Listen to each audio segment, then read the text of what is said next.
Cristo segundo Mateus. Glória a vós, Senhor.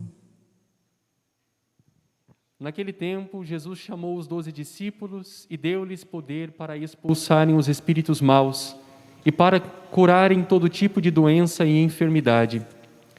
Estes são os nomes dos 12 apóstolos. Primeiro, Simão, chamado Pedro, e André, seu irmão. Tiago, filho de Zebedeu, e seu irmão João. Filipe e Bartolomeu. Tomé e Mateus, o cobrador de impostos. Tiago, filho de Alfeu e Tadeu. Simão, o zelota, e Judas Iscariotes, o que foi o traidor de Jesus. Jesus enviou estes 12 com as seguintes recomendações: não deveis ir aonde moram os pagãos, nem entrar nas cidades dos samaritanos. Ide antes as ovelhas perdidas da casa de Israel. Em vosso caminho anunciai: o reino dos céus está próximo. Palavra da salvação. Glória a vós, Senhor.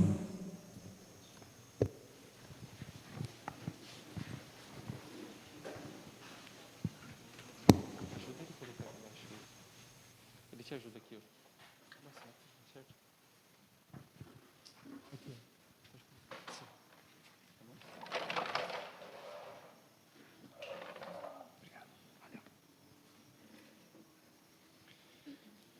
Aos irmãos que foram chegando depois, sejam bem-vindos. A gente compreende, né, por causa da limitação do decreto, mais cedo às vezes fica difícil para chegar, né, 6h30, então alguns foram chegando depois. Infelizmente, o nosso horário limite é às 8 da noite. Então, infelizmente, nem sempre vai dar para fazer a adoração eucarística, né, porque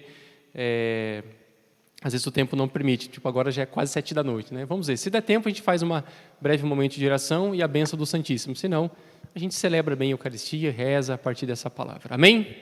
Estão acordados, sim ou não? Sim. Então vamos lá. Meus queridos, que saudade grande de poder encontrar vocês. Eu estou muito feliz de poder estar aqui. E a palavra de hoje, a primeira leitura do livro do Gênesis, traz para nós uma das mais belas histórias da Sagrada Escritura, que é a história de José do Egito, que a gente conhece bem, tem até aquele filme, desenho, né? Maravilhoso, que conta bem essa realidade dessa história.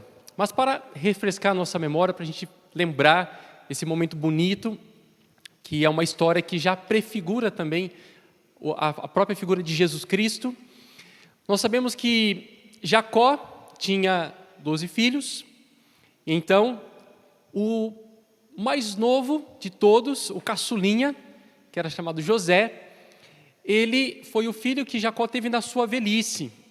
E de uma das suas mulheres, naquele tempo tinha esse contexto da poligamia, o filho de uma mulher que ele também tinha um carinho especial por ela. E ele, por ser o caçulinha, ele tinha um agrado aos olhos do pai. Só que normalmente os mais velhos, sobretudo o primogênito, é quem costuma ter, né, a bênção da primogenitura, é aquele que teria assim primazia entre os irmãos. Então aqui a gente já começa a ver algo interessante, porque esse olhar de Deus que se volta para os pequenos. José deveria ser o último de todos, como quase que desprezível, mas ele tem um olhar agradável do seu pai. Assim como também a gente vê na história de Davi. Davi era o mais novo dos seus irmãos, tanto que quando o pai ofereceu o jantar, né, chamou todos os filhos e deixou Davi lá no campo. E Samuel veio para ungir o rei e olhou os mais velhos, os mais fortes, os mais bonitos, e não.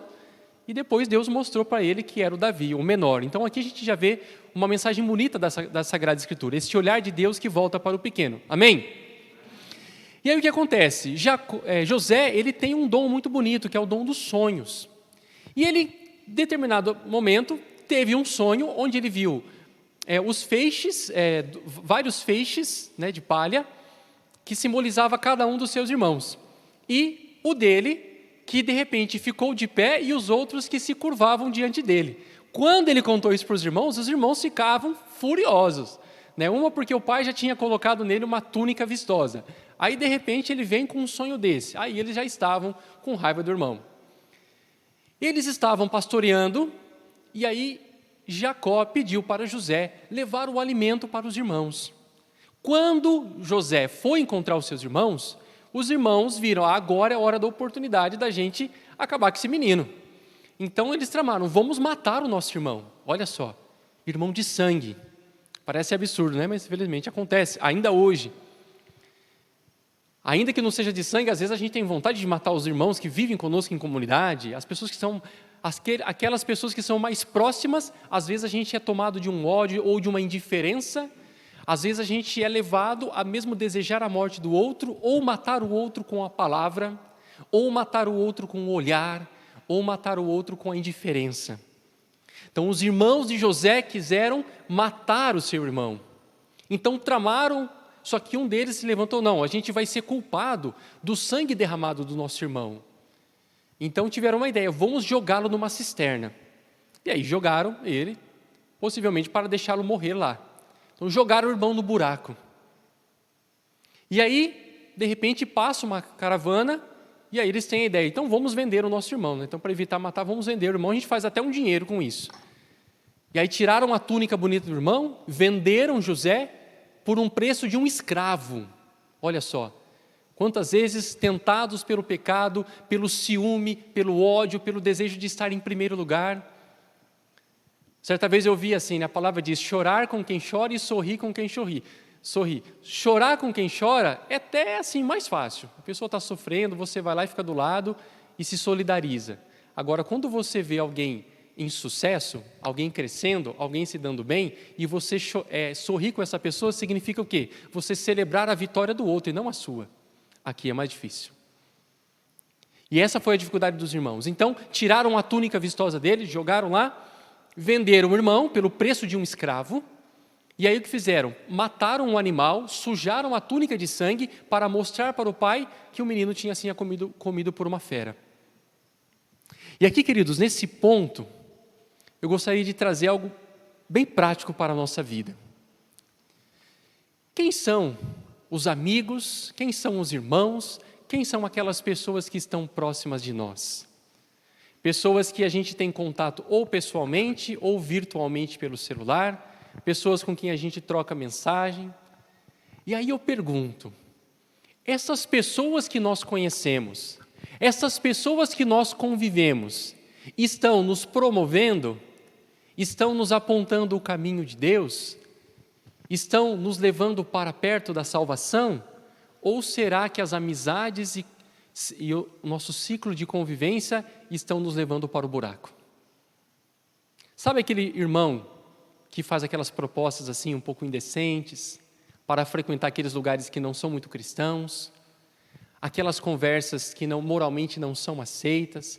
Sabe aquele tipo de conversa que a gente não tem coragem de conversar na igreja, mas a gente conversa na rede social? Aí eu pergunto, será que essas conversas estão nos levando para Deus ou estão nos jogando no buraco? Será que esses amigos são amigos de verdade? Será que eles são irmãos, né? Porque nós não somos só amigos, temos que ser irmãos uns dos outros. Mas o verdadeiro irmão, o verdadeiro amigo é aquele que nos leva para o céu, é aquele que nos leva para Deus. Eu falava esses dias que entre marido e mulher, a principal missão de um para com o outro não é só construir uma casa bonita, dar uma casa digna, sustentar a casa, sustentar financeiramente, organizar uma viagem de férias, trazer um alimento de qualidade. Não é só isso, não é só assistência material que marido e mulher, não é só cuidar da casa, cozinhar bem, passar bem, não é isso, isso é muito pouco. A grande missão do marido para a mulher e da mulher para o marido, e essa é aquela pelo qual nós vamos prestar conta diante de Deus, é se um está levando o outro para o paraíso. Você pode ter feito tudo para a sua mulher ou para o teu esposo durante a tua vida, mas se você não fazê-lo entrar no céu, desculpa dizer, mas o casamento foi fracassado. Nós como padres, nós missionários, a nossa missão não é construir coisas, não é fazer casas, não é fazer eventos, não é celebrar missa bonita para as pessoas chorar e se sentir bem. Se as pessoas que vêm aqui não forem para o céu, Deus vai me cobrar. Porque a minha missão aqui nesse momento é apontar o caminho do céu para vocês. Não falar bem, eu não estou aqui para falar bonito. A minha missão aqui é apontar o céu. E aí eu pergunto, será que as amizades que nós estamos tendo estão nos levando para Deus ou estão nos jogando no buraco? E esse José que foi jogado no buraco, depois disso foi vendido como escravo. E ele foi levado para o Egito e foi colocado no cárcere, para dizer, meus queridos, tem amizades que nos jogam no buraco e nos levam para uma situação de escravidão. Quantas e quantas pessoas que hoje vivem por causa do vício do cigarro, vivem escravos por causa do vício da bebida, vivem por causa do vício da droga, e essas coisas muitas vezes se aprendem em círculos de amizade. Eu também já experimentei essas coisas, eu também já experimentei esse lado errado da vida, e foi com os meus amigos que eu aprendi isso. Será que eles são verdadeiros amigos? E não somente os amigos, né? Porque hoje com essa questão de rede social, de internet, a gente pode usar para tantas coisas, né? E aí eu pergunto, será que o uso das redes sociais hoje para nós tem me levado para o céu? Tem me levado para Deus? Será que as redes sociais hoje eu utilizo para evangelizar, ou para ser evangelizado, para rezar, para pegar um conteúdo espiritual que me ajuda a crescer na fé, que me ajuda a crescer na vida de oração? Ou será que a rede social para mim está me jogando no buraco e está me levando por uma escravidão? Está me tornando viciado nisso? Está me fazendo perder tempo? Quantos casais hoje entram em crise por causa do uso incorreto da rede social? Meus queridos, depois que eu assisti um documentário chamado O Dilema das Redes, eu fiquei chocado com o poder que as redes sociais têm de influência na nossa vida. Eu praticamente hoje quase não uso para estritamente o necessário. Porque isso, se usado para o bem, traz um bem enorme. Se usado incorretamente, sobretudo para as crianças e adolescentes, pode destruir a vida de pessoas. Por isso, meus queridos, tenhamos atenção, porque as coisas que nós usamos, as pessoas que nós convivemos, têm que ser para nós instrumentos para nos levar para a liberdade, tem que nos apontar o céu, tem que nos levar para Deus, e não nos jogar no buraco e do buraco para o cárcere, não nos jogar num espírito de escravidão. Só que aqui é importante a gente fazer o inverso também. Eu posso estar sendo como que vítima, sendo jogado no buraco pelas pessoas que eu amo, são os meus amigos, meus irmãos, mas eu também posso ser esses irmãos de José que jogam os irmãos na cisterna. Quando eu não amo, quando eu não evangelizo, quando eu não sou solidário, quando o meu testemunho de vida não é autêntico. A nossa missão é apontar o caminho do céu para os irmãos. No evangelho que hoje nós ouvimos, depois que Jesus chamou os apóstolos, pessoas simples, pessoas limitadas, não eram doutores, pelo contrário, Jesus escolheu os mais fracos para que de fato soubesse que a mensagem que depois eles iriam anunciar era de fato de Deus.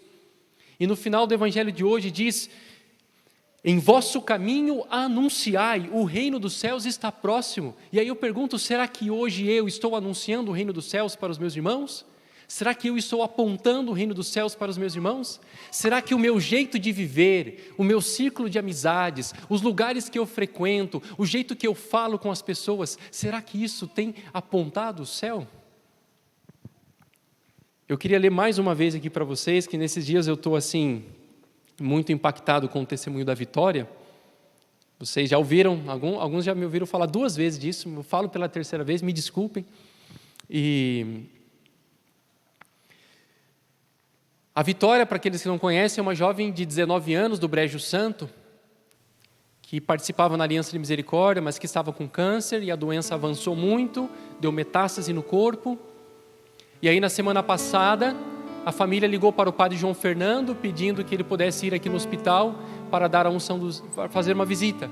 O padre João Fernando foi, levou a unção dos enfermos, deu a Sagrada Comunhão para ela. E aí, quando o padre João Fernando voltou em casa, eu estava em São Paulo ainda, ele me mandou uma mensagem dizendo: padre, veja isso aqui que é importante. Eu senti no coração de convidar a Vitória para fazer os vínculos como vítima da misericórdia.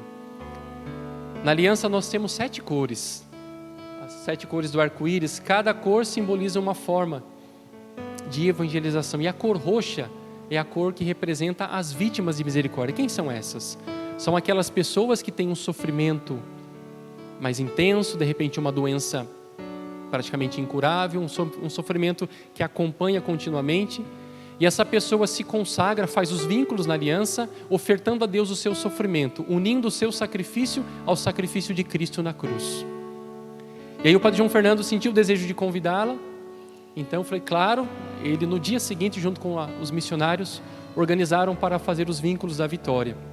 E aí eles foram no hospital, fizeram essa celebração e pediram que ela gravasse um vídeo para dar uma mensagem para nós.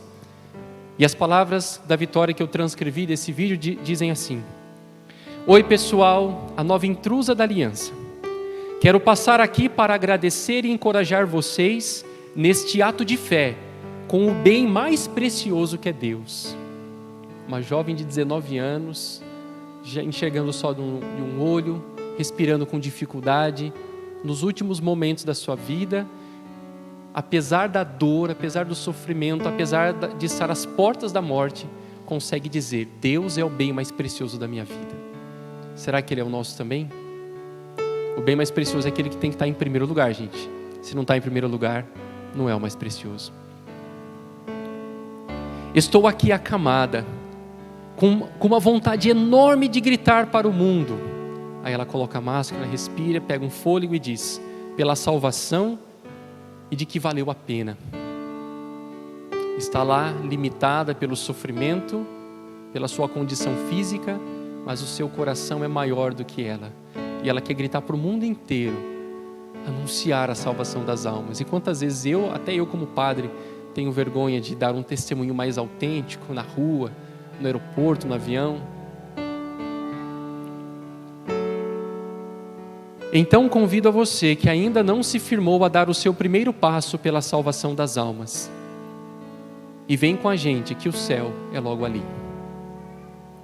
Então convido a você que ainda não se firmou a dar o seu primeiro passo pela salvação das almas. E vem com a gente que o céu é logo ali.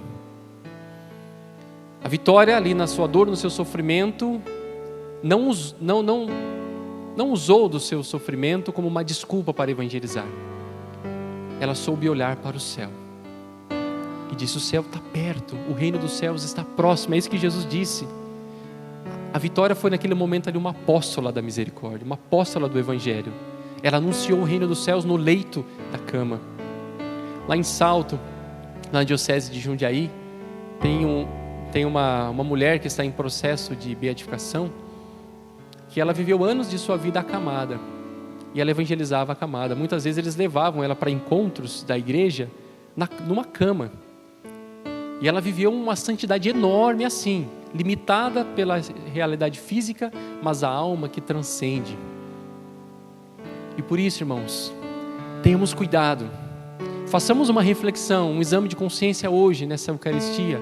Será que a minha vida, os meus comportamentos, as minhas amizades, as músicas que eu escuto, os filmes, as séries que eu estou assistindo, os ambientes que eu estou frequentando, as coisas que eu tenho usado, o uso do dinheiro, o uso da roupa, os lugares onde a gente se encontra, será que tudo isso está me levando para o céu, está levando os outros para o céu? Ou será que essas realidades estão nos jogando na cisterna e da cisterna nos levando para o cárcere?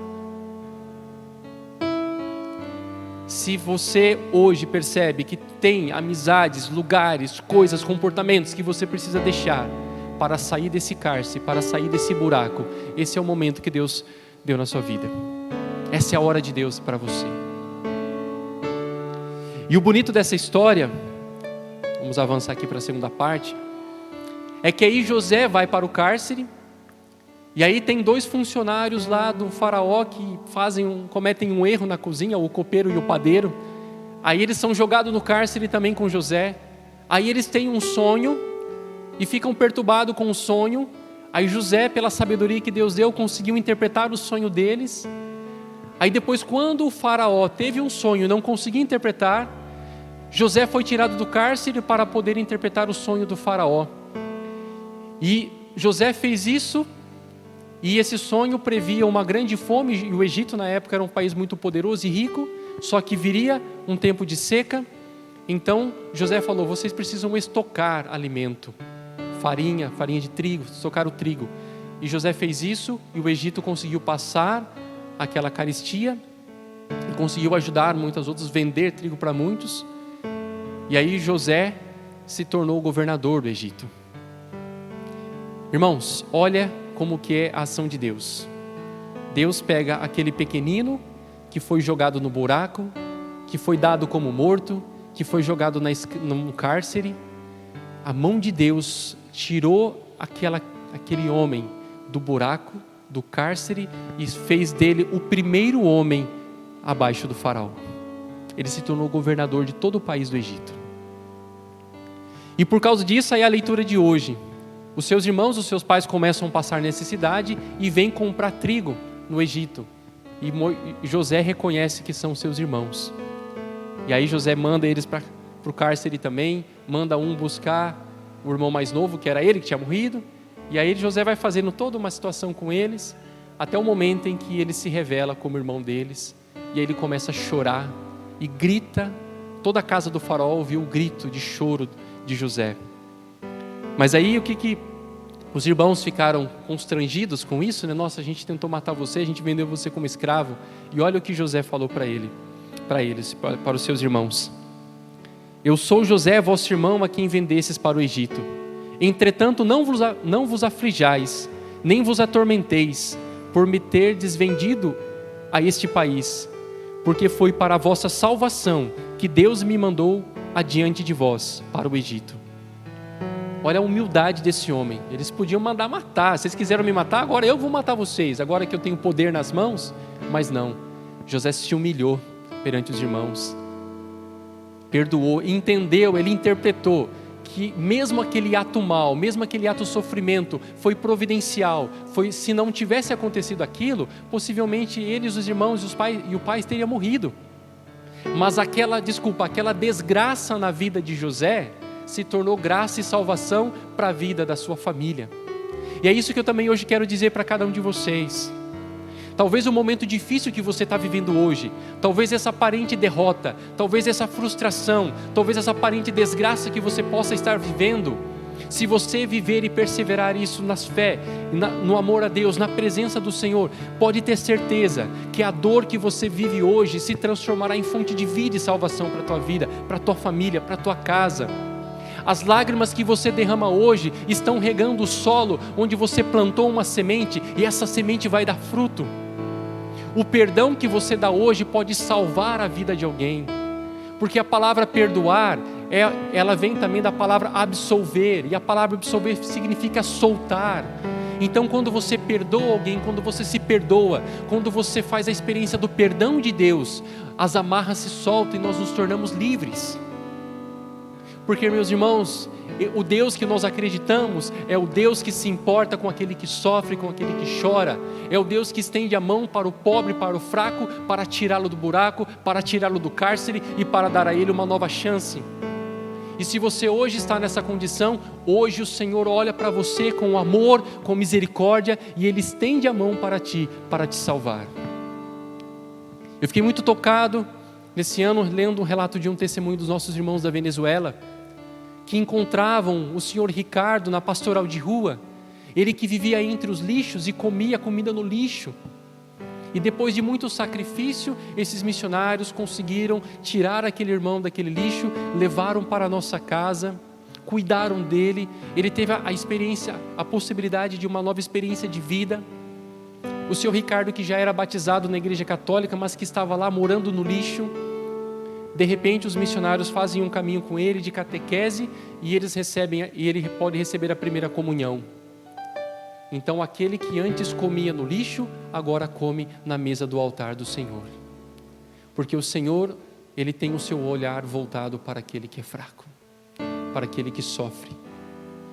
As tuas lágrimas, o teu sofrimento, a tua dor, não é indiferente aos olhos de Deus. O choro pode durar uma noite, mas a alegria vem amanhã. Aqueles que semeiam entre lágrimas, ceifarão com alegria.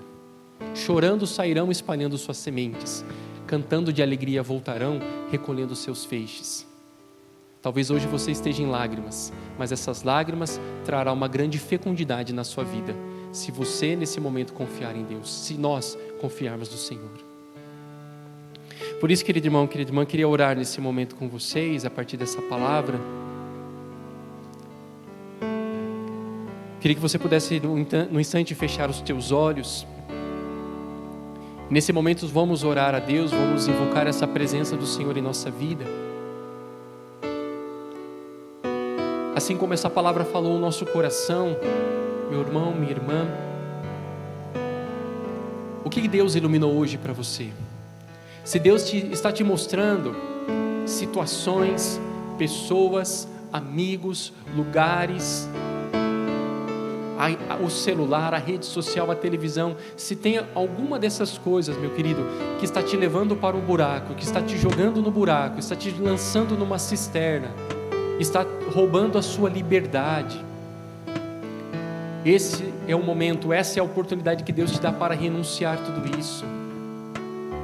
Esse é o momento de cortar com essas coisas que aparentemente te satisfazem, aparentemente te trazem alegria, aparentemente te dão prazer, mas na realidade, irmão, permita que agora a luz de Deus possa te iluminar e perceber que existem coisas que estão nos puxando para baixo, enquanto o Senhor nos convida a buscar as coisas do alto, do céu, a voltar o nosso olhar para Ele, para Deus.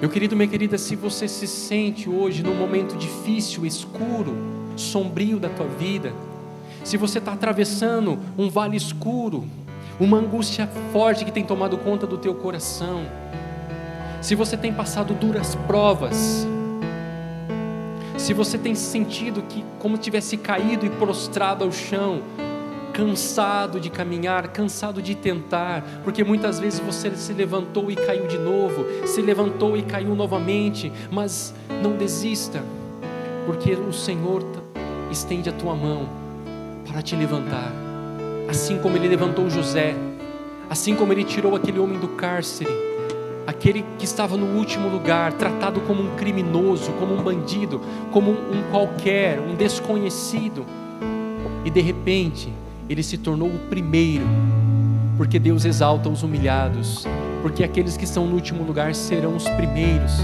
Essa é a promessa do Senhor. Por isso, se hoje você se sente ao chão,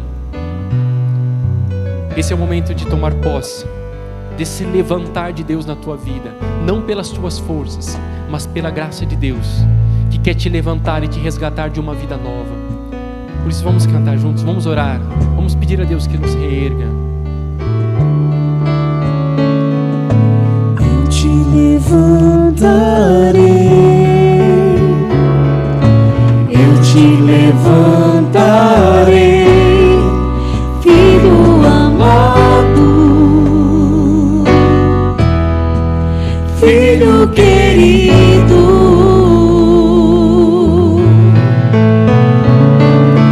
eu te levantarei, eu te levantarei, filho amado, Filho querido, filho querido, é o Senhor quem te diz: irei tuas forças e te atrairei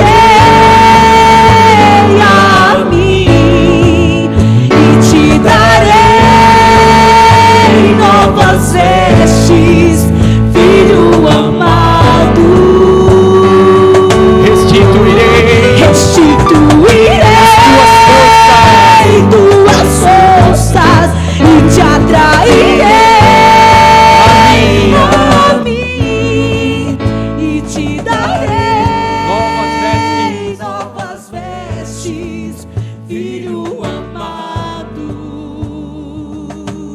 eu te levantarei, Eu te levantarei, eu te levantarei, filho amado, é o Senhor quem te diz: filho querido. tu és amado, tu és querido pelo Senhor. Ele te levanta. Eu te levantarei, eu te levantarei, filho amado, filho querido,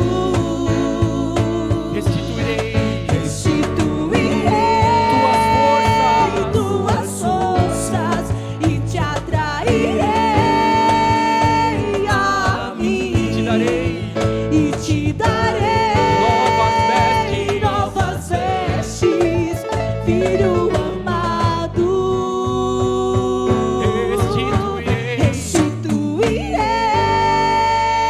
tuas forças e te atrairei a mim e te darei novas vestes, filho amado. Sinta, meu irmão, minha irmã, esse amor de Deus que agora te envolve. Você que se sente fraco, permita que o amor de Deus agora possa te alcançar nessa noite. Assim como diz essa canção, eu te levantarei, porque tu és o meu filho amado, porque tu és o meu filho querido.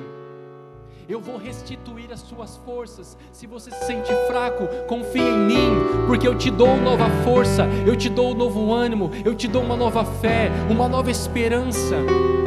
Eu vou te atrair a mim.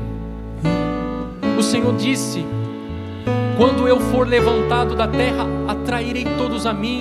E Cristo, pregado na cruz, Ele atrai a cada um de nós ao seu coração, porque Ele tem saudade. Meu irmão, o Senhor tem saudade de você. Quando você está longe, quando você está distante, quando você foge do seu olhar, quando você se deixa cair nessas cisternas deste mundo, dessas seduções, desses enganos, não permita mais que o inimigo possa continuar te enganando, te mentindo para você, te seduzindo, te fazendo propostas que te jogam na escravidão, que roubam a sua liberdade de filho de Deus. Meu irmão, minha irmã, o Senhor te atrai. Se você veio aqui nesta noite, se você nos acompanha na sua casa nesse momento, é porque o seu coração se sente atraído por Deus. Deus te ama, Ele tem saudade de ti. Ele quer te ver vivendo uma vida nova. O Senhor quer te colocar no primeiro lugar, num lugar de destaque, de honra, e não numa vida medíocre do pecado. O Senhor te dá uma veste nova. Quando nós somos batizados, nós somos revestidos com uma veste branca. Isso não é apenas uma roupa material, mas é uma túnica espiritual que nós revestimos, uma túnica de salvação. Meu querido, só que muitas vezes, quando nós andamos em caminhos errados, quando nós nos perdemos em conversas erradas, quando nós nos perdemos nos mundos errais do mundo digital, quantos de nós, muitas vezes, teve a sua túnica completamente manchada, suja? Se você pudesse usar a tua imaginação agora, como está a sua túnica? Como está aquela veste branca que você recebeu no batismo? Será que nós conseguimos ainda conservar a brancura da nossa veste? Mas ainda, meu irmão, que a tua túnica nesse momento esteja totalmente preta, totalmente suja, cheia de lama por causa do pecado. O livro do Apocalipse nos diz que o Senhor alvejou as nossas vestes com o sangue do Cordeiro, e por isso o Senhor agora está purificando, e Ele está te dando uma nova veste. O Senhor está restituindo essa veste de salvação na tua vida. O Senhor está te despindo dessa veste velha deste mundo, de uma vida velha, de uma vida corrompida pelo pecado, e o Senhor está dando a cada um de nós uma veste de salvação. Por isso celebra, irmão, celebra a vitória do Senhor na tua vida. Cantemos mais uma vez, eu te levantarei. Eu te levantarei. Eu te levantarei. Eu te levantarei. Filho amado. Filho amado. Filho querido. Você é querido de Deus. Filho querido. Você é único para Ele. Não importa o que você fez ou deixou de fazer. Eu te levantarei. Eu te levantarei. Filho amado. Filho querido.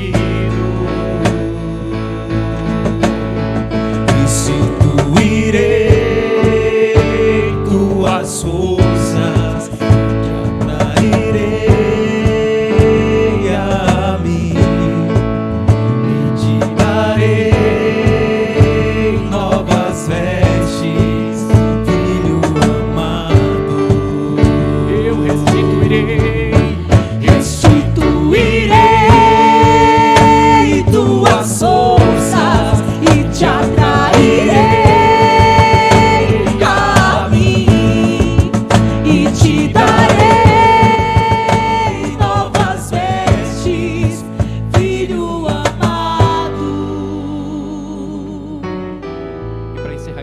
canto, eu te convido a dizer comigo: Senhor Jesus, Senhor Jesus, nesta noite, Nesta noite, eu tomo posse eu eu tomo posse dessa vida nova dessa vida nova que o Senhor me dá. que o Senhor me dá. Eu renuncio mais uma Eu vez renuncio mais uma à vez vida velha a vida velha e tudo aquilo e tudo que aquilo tem me levado que tem me levado para o buraco, para o buraco, para o fundo do poço, para o fundo do para poço, os cárceres. para os cárceres. Senhor Jesus, Senhor Jesus, eu tomo posse hoje eu tomo posse hoje da liberdade da liberdade de filho de Deus, de filha de Deus, porque eu tenho a certeza porque eu tenho a certeza que apesar dos meus pecados, que apesar dos meus pecados, eu sou teu filho, eu sou tua um filho amado, tua filha amada, filho querido. tua filha querida. Amém. Amém. Aleluia. Aleluia. Vamos aplaudir o Senhor.